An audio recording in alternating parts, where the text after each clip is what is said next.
Okay, here we are back with chapter 52 in disaster responses. This is actually the second to last chapter of the entire course, so not much farther to go. And this particular chapter is broken up into two parts, though it's not a whole lot of heavy material, just some things to consider. While it's not cardiology or respiratory emergencies, it is one of those chapters that is, it's important information to know. So sit back, we'll talk about disaster response and the elements of that. Some of these things we've talked about a little bit before, so while this chapter may seem a bit repetitive in some ways, it's really more focused on the disaster itself and not necessarily, some of the other, larger elements that we've talked about, such as command structure and all that. So responding to these disasters, or all different types of disaster, is the primary function of EMS. Of course, to define a disaster, it is a sudden calamitous event, such as an accident or catastrophe, that causes significant damage, loss, and destruction. Disasters can both be human-made or natural. There can be either way. Disasters oftentimes will overwhelm an EMS and the community resources when critical infrastructure has been damaged or destroyed, and that's oftentimes where we see the greatest impact. These critical infrastructures are going to include things like the power grid, communication systems, fuel for vehicles, drinkable water, sewage removal, food, the availability of hospitals and other transportation systems that get damaged or destroyed in the disaster. Of course, any event that overwhelms EMS and the community resources for an extended time in a smaller, more rural service area is going to be classified as a disaster. So in a more rural community and in smaller communities, it doesn't take hugely major events to create a disaster. And then sometimes those, if it is a hugely major event, it is a overwhelming and significant disaster for those smaller communities. Of course, disaster management is going to require planners to look at being prepared, making plans, making sure everyone's trained, responding to that, and then performing an after action review. We're going to talk about all of these things throughout the first part of this chapter before we get into some very specific disasters and some details of those and what to kind of be prepared for and watch out for. So plans should be, when we're talking about disaster planning and response, plans should be suited to the geography, population, and the potential risk factors of a particular area. We're not going to, here in Oklahoma for instance, we're not really going to plan for tsunamis. It's just not something that's going to happen, likely to happen here in Oklahoma. Let's hope not anyway. A lot of people are going to be in a lot worse shape than us if there is a tsunami in Oklahoma. But we're going to tailor our plans for the things that are likely to happen, even if they're somewhat remote, but those things that are likely to happen in our area based on our geography. The best way to plan for a disaster is to think, what could happen here and what plans do we have in place if this happens? So that's really kind of the approach that disaster planning takes. An all hazards approach is kind of what we're talking about, and this involves a comprehensive planning for all types of these possible disasters that could happen, and sometimes even a combination of these disasters happening at the same time. General considerations must be addressed before specifics are planned, such as the number of personnel needed, the equipment required, and to which hospitals patients would be transported to. So we're going to do some basic groundwork to say, if this happens, what are we going to need? And then we'll get into the details of how we would respond to that particular thing.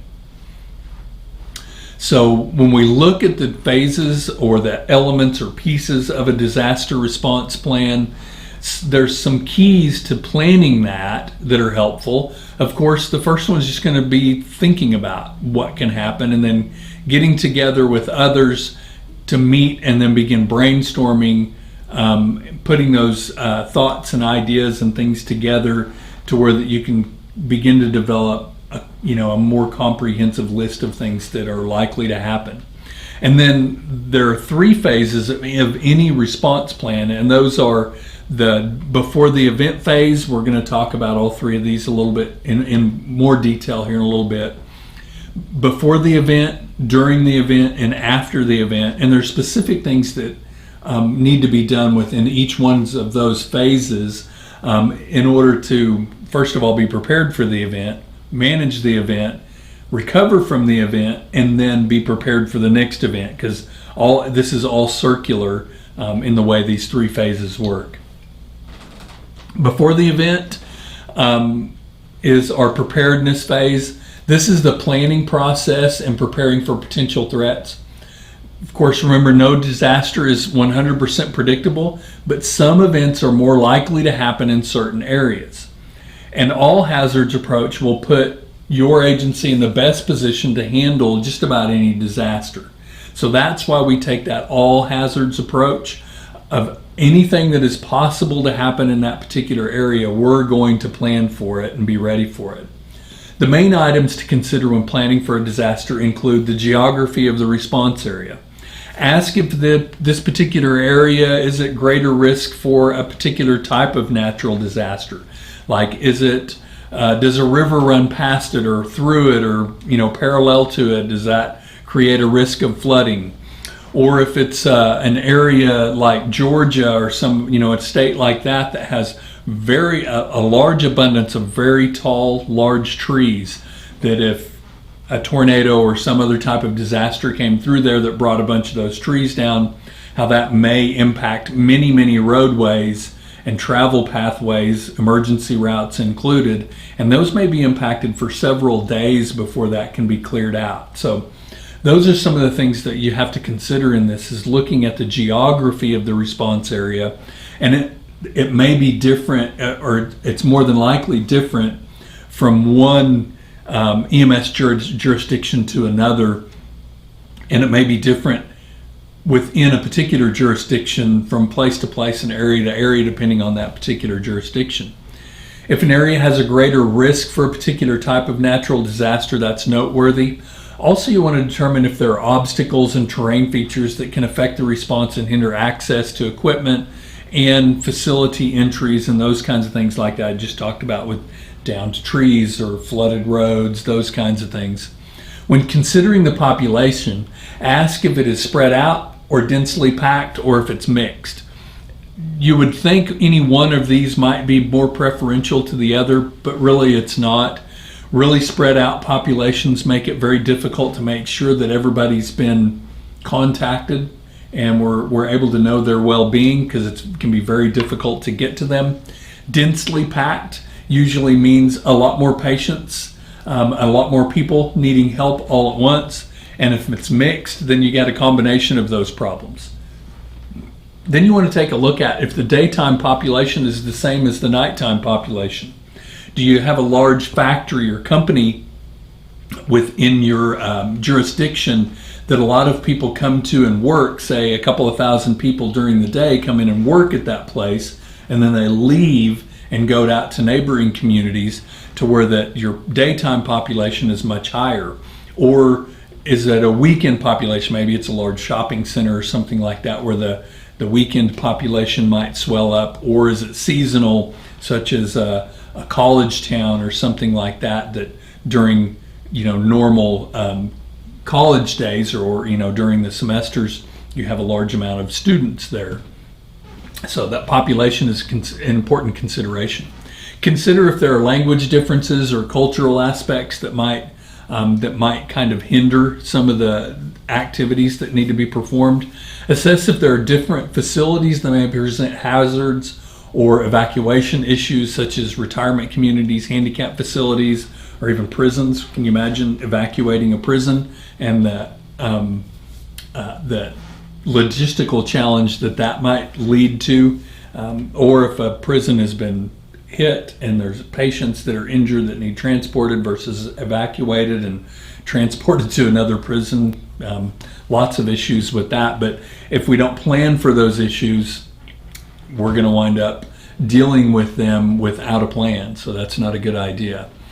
So We also need to make sure that we've identified the items needed, and those may include additional staff or personnel, specialized staff, medical supplies, equipment, those kinds of things.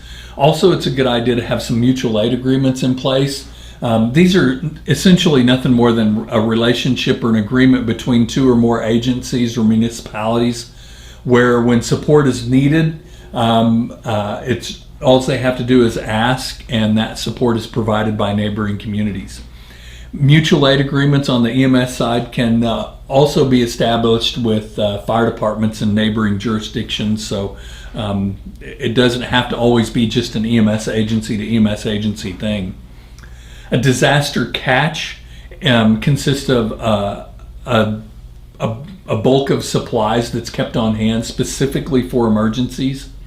It's important to keep an inventory and keep that up to date and know who is in your agency is responsible for predicting those inventory needs and ordering supplies, making sure that every single medical supply has an expiration date on it.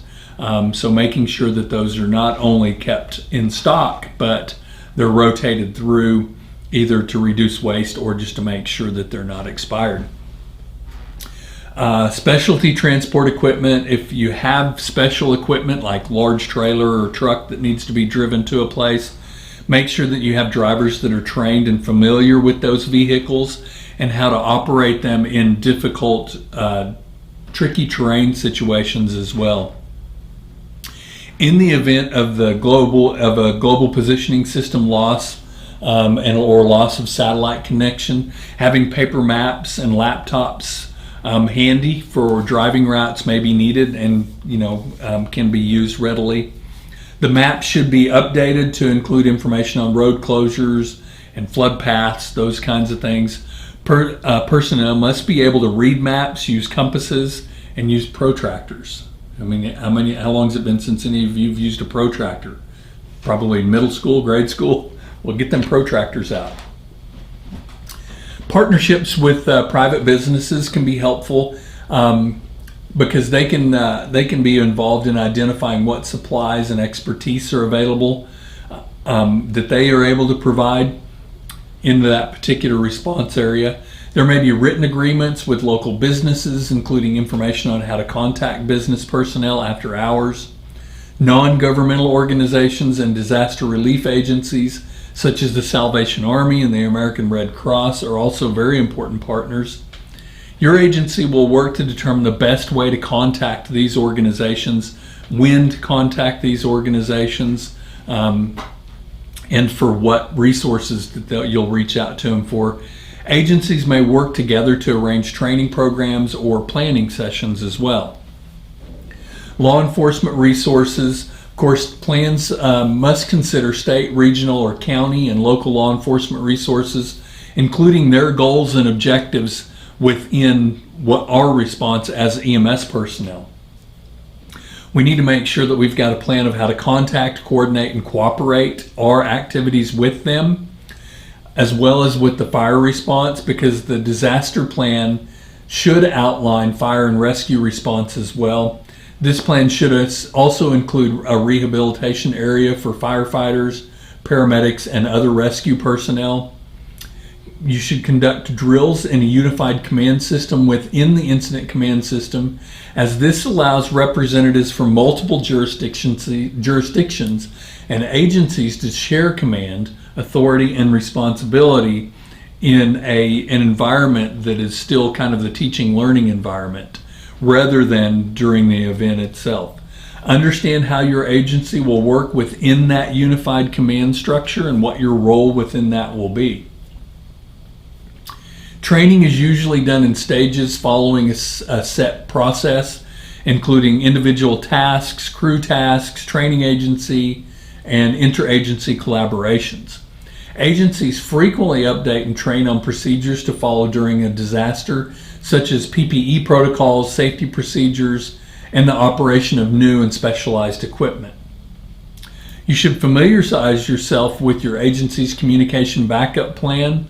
This should include backup procedures such as vehicle refueling in the event of power outages, where you may have to go to a neighboring city or town to refuel your vehicles. Internal communications. A plan should be a plan to maintain communication with all members of your agency, including personnel at base camp, personnel off base camp, and personnel working with other agencies. Backup methods of communication should also be established and in place. You should also familiarize yourself with the level of care available at your area hospital. You may participate in drills with local hospitals, and there may be agreements in place to provide personnel to your agency or to their agency, depending on the disaster or the situation.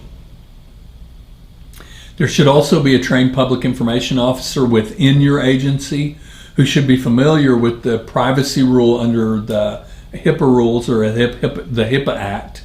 And it's also a good idea to have a backup public information officer as well. Know when and how to contact the next higher level of authority whenever you're involved in an incident. There should be a list within your agency and dispatch system with contacts at the regional, state, and federal levels. Redundancy should be built into the plan, ensuring all necessary parties remain informed as the incident evolves. The system should be tested at least semi-annually. Know what steps to take to ensure higher levels of authority know who you are, where you are, and what you are going to do. Keep immunizations up to date. Immunization records should be forwarded to the agency's medical director and accessible to the agency's infection control officer. Be familiar with your agency's plan of inoculations for specific emergencies. Plans will include information on sheltering community members and personnel. The plan will also include information on supplying food, water, waste disposal, and bathroom facilities. If an agency is assisting in evacuations, address animals such as pets that must be left behind and service animals that must accompany patients. Rural areas must have precautions to manage deceased animals. Have plans concerning area zoos, wildlife refuges, and veterinarian facilities as well. Many tasks will fall to emergency responders during a disaster that would not involve EMS providers on a normal day. A community emergency response team should be designated to help EMS providers fill these unfamiliar roles. Community emergency response team members are trained to aid EMS personnel in procedures relating to fire safety, simple search and rescue, and organizational assistance at shelters. Medical reserve corps are comprised of medical and public health professionals. These individuals are volunteers and nationally trained in disaster response. The medical response team can aid in a disaster by providing care in makeshift hospitals, providing mental health at care shelters, assisting with vaccinations, and meeting with other healthcare needs. It is best to stick to a plan, but changing conditions and oversights in pre-disaster planning may require modifications. So during the event, you may have advanced warning of something happening, but sometimes you're not able to take advantage and fine-tune the plan. Ideally, if you do know it's coming, you have an opportunity to make some changes. So the best way to do that is to make sure that you stay up to date with the latest information on that particular event. Considerations during a disaster should include inventory as well. Take an immediate inventory of supplies on hand and anticipate what you will need. Determine how much space is available on emergency vehicles at stations and at supply dumps. Make an inventory of yourself and your crew. Mobilization of personnel involves gathering the crew and activating the notification system. Personnel must be briefed and notified of changes to the plan, and agencies will assign jobs as needed. The agency will start an IS-211 form that tracks personnel, including who reported, when and where they were assigned, and additional comments. You should have consistent and continual inventory of where people are and what they are doing. Every paramedic must have the necessary credentials on their person. Command must be visible. The incident commander must be easily identifiable, wearing a command vest and helmet. The command post, triage, and treatment areas should be marked with panels or flags, and all responding personnel must be assimilated into the ICS properly. Police, fire, and EMS and all other agencies should be represented in the command structure. A lead agency directs the efforts, and the lead agency can change depending on the course of events that are unfolding. The big thing is cooperation is essential during these events. Replace any personal protective and safety equipment immediately as needed, which is a command and personnel responsibility. Don't take shortcuts or neglect to wear the gear that you are assigned. The command structure should have plans in place for equipment resupply. New incoming personnel may not use the same equipment and may need to be trained. When it comes to triage, patient classification may be disaster dependent. These are constant and constant and ongoing, depending on the patient needs and the availability, safety, and sustainability of EMS providers. You must make a record for every patient that you see, assist during the event. You must complete a patient care report for the patients you transported. The transportation supervisor must maintain a log of all patients and the hospitals that they are transported to. Information you must collect and give to the incident commander includes patient names, injury categories, which units transported them, and where the patients were transported. Assessment of new resource personnel must be done before they begin working. Choosing appropriate personnel for patient care depends on the level of training of EMS workers, the duration of the event, and the stress related to that event. Patients and personnel need to eat, drink, and use the bathroom facilities. In long-lasting incidents, personnel will require areas to sleep, access to their medications, and ways to communicate with loved ones.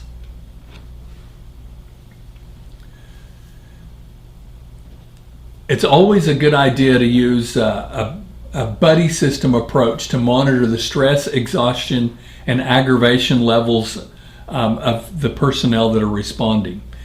Provide some downtime in areas where EMS workers can unwind, and EMS providers should be encouraged to talk about their experiences. All the while, you should be alert for mental health issues and incident fatigue. Have a peer support program and a mental health professionals on hand in the recovery zone. Maintain communication with your destination hospitals. You will need to know if they can take more patients and what kind of patients that they can handle. Hospitals may be able to resupply your equipment and supply needs. You may need some of their personnel as well, and they may need some of your agency's personnel as things progress. Keep hospitals updated on field conditions so they can readjust their priorities if needed. Your agency must ensure enough coverage in its own home area if it's not providing relief. If it is providing relief. A crew must be self-sustaining for 24 hours to 14 days if they are sent to another area. Make sure equipment is compatible before you go. The rules apply in reverse if your agency is accepting relief. Credentials and personal protective equipment of incoming personnel must be checked. Suspicious people or packages should be reported. Reporting evolving trends of illnesses such as diarrhea, vomiting, and rashes during a flooding environment can assist with disease monitoring and keeping those things under control.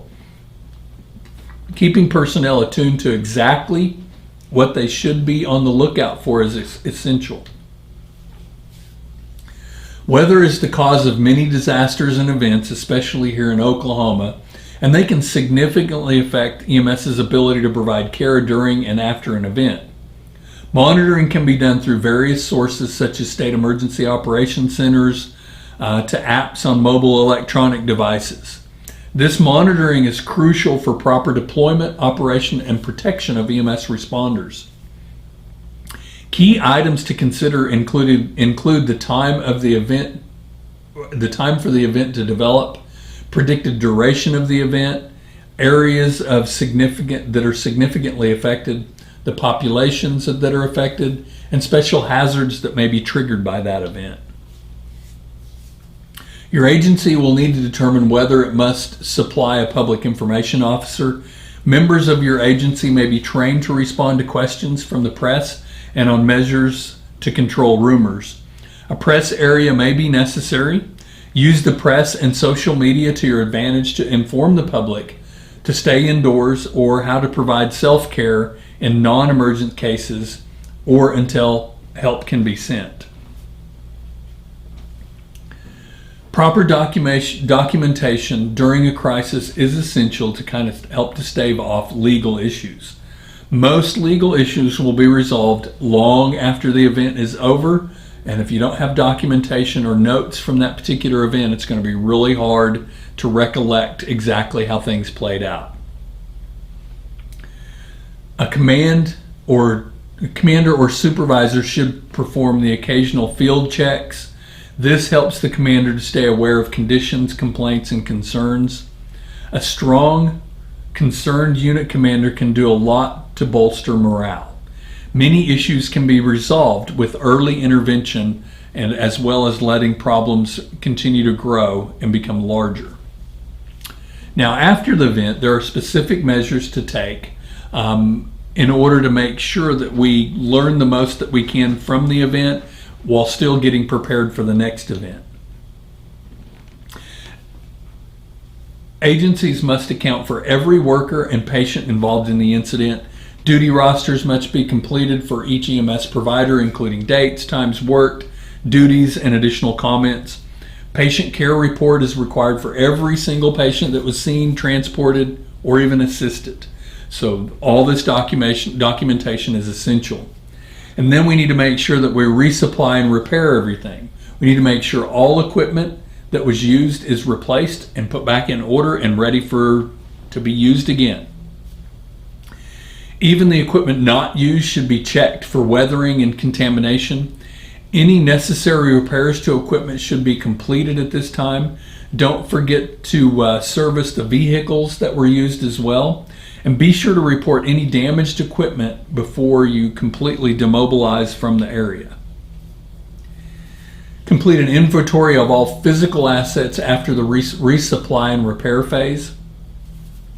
For long-term events or those with a high mortality rate, consider using critical incident stress management teams. Note any changes in behavior in yourself or colleagues and report concerns immediately. Open communication about stress should be encouraged. A physician should examine all injured personnel, which is useful for future workers' compensation claims. The physician's comments should be kept with personnel records. The EMS provider should be notified of test results as soon as they are available, and counseling services should be made available if requested or required. During the brainstorming session, we should solicit input from staff when evaluating the response to a disaster. So just after that disaster is over, it's a really good time to get together and kind of brainstorm and talk about that. This makes EMS provider stakeholders in the event and their feedback provides input for the after action review. So the information that we get from all of the providers is going to be essential in putting together that after action review. This after action review is an official internal report of the entire event. It should contain chronological and accurate description of the facts of the incident, and this after action report can be used to provide retraining in a specific area. Realize this after action report's more than likely going to come from a group of people that are going to put this together. So several eyes and fingers are going to touch this thing before the after action report is completed, and it's going to take some time to complete it, weeks or months perhaps. Government organizations and insurance may help to cover some of that equipment, personnel, and other losses in these large incidents. Disaster declaration may open the door for state and federal disaster relief funds and low interest loans.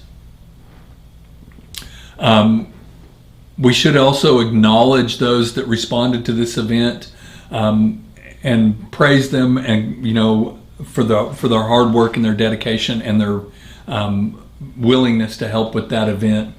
It should be immediate, often open and honest, and then maybe even consider having some kind of an awards dinner where that plaques and those kinds of things are given out to help increase morale and the retention of personnel. The incident commander of the disaster needs to plan for the reentry process for evacuated residents as well. They must ensure that only those who belong back in the area are allowed to enter, and the incident commander should also work with the local health department to determine whether vaccinations may be needed or required to enter back into the area. So that's the kind of the process for how natural disasters should play out before, during, and after. Some things to consider. Now, while you may not be directly involved in that or in the higher up in that just yet without some additional training, it's still important for you to understand what that structure is like and kind of why that structure is in place and why your voice is important. You shouldn't ever feel like you don't have a voice and not speak up because you're thinking, I'm just a small cog in a bigger machine. It's still important to speak up so that your voice can be heard, because it may be an essential part of some changes or some things that we need to adapt or adjust to.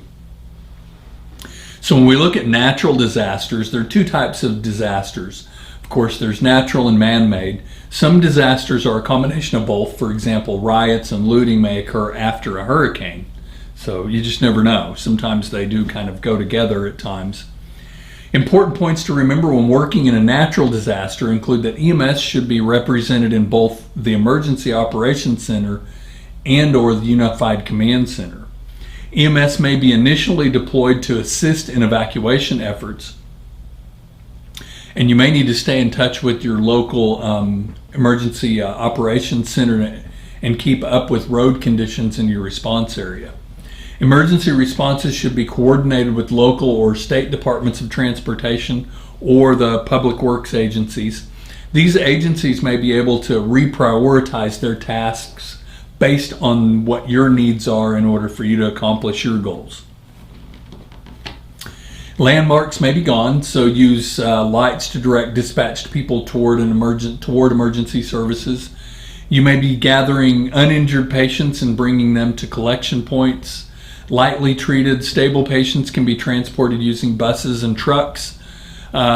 Radio communication and cell phones will likely be unreliable, so make use of amateur radio operators and other communication experts.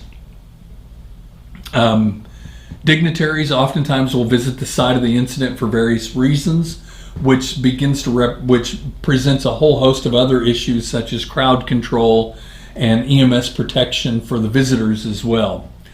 EMS duties may be expanded from the standard practice to deliver or administer medications or perform other related public health services. Your agency may need to plan to set up a temporary morgue site as well. So forest and brush fires, we're going to begin talking about, or we'll get just through 3 or 4 or 5 of these before in this first part of this chapter. But the remainder of this chapter is just going to talk about the different types of disasters that we may be called upon to respond to. Of course, there's going to be a lot of these that won't necessarily apply to your particular area or even Oklahoma in general, but many of them do, and many of you may not always work in Oklahoma. So these are all disasters that we should be familiar with. Some of you may become parts of these response teams that goes, around the country in response to these disasters as well. So being familiar with them and the makeup of these disasters and some of the things to watch out for will be really, really essential. The first one of these, of course, is brush fires, forest and brush fires, which we do often see in Oklahoma. So you'll be directed, whenever you respond to these, you'll be directed to a staging or treatment area. You should remain inside your vehicle or other safe spot if there is the risk of lightning strikes. And then while you're there, you can always try to predict what kind of injuries you might see or you might be treating. For instance, with brush and fire, obvious things, brush and forest fires, obvious things would be burn injuries, but also very likely would be heat stress, heat exhaustion, and those kinds of things as well. Firefighters are more likely to need care for smoke inhalation, exhaustion, and potentially burns. Civilians might need care for exposure, physical or mental trauma, burns, exhaustion, and even smoke inhalation might be an issue as well. So we can see a host of things with these. You should make sure that you have the proper personal protective gear in place in addition to infection control gear. This gear should include bunker gear, air purifying respirator masks, heavy duty gloves, extinguishers, and protective blankets. This is all going to be very location dependent, depending on where your location is. And with these forest and brush fires, you should anticipate having to be mobile and move at any moment's notice if the direction of this thing changes. Follow the direction of fire command because they're the ones that are in control, and stay in touch with them at all times so that you know what's going on. Expect some cardiac events in firefighters. We should expect and anticipate that. Consider obtaining additional training if your EMS system is in an area with a high probability of wildland fires. So that way you're much more familiar with those types of incidents. Snow and ice storms, yet another thing we get from time to time.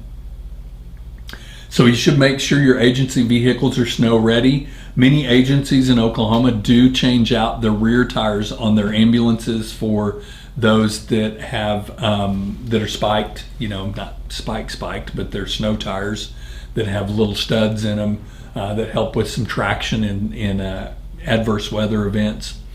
Some vehicles are actually equipped with drop down or freestanding type chains that they can add on their vehicles. Check the vehicle's antifreeze and coolant levels.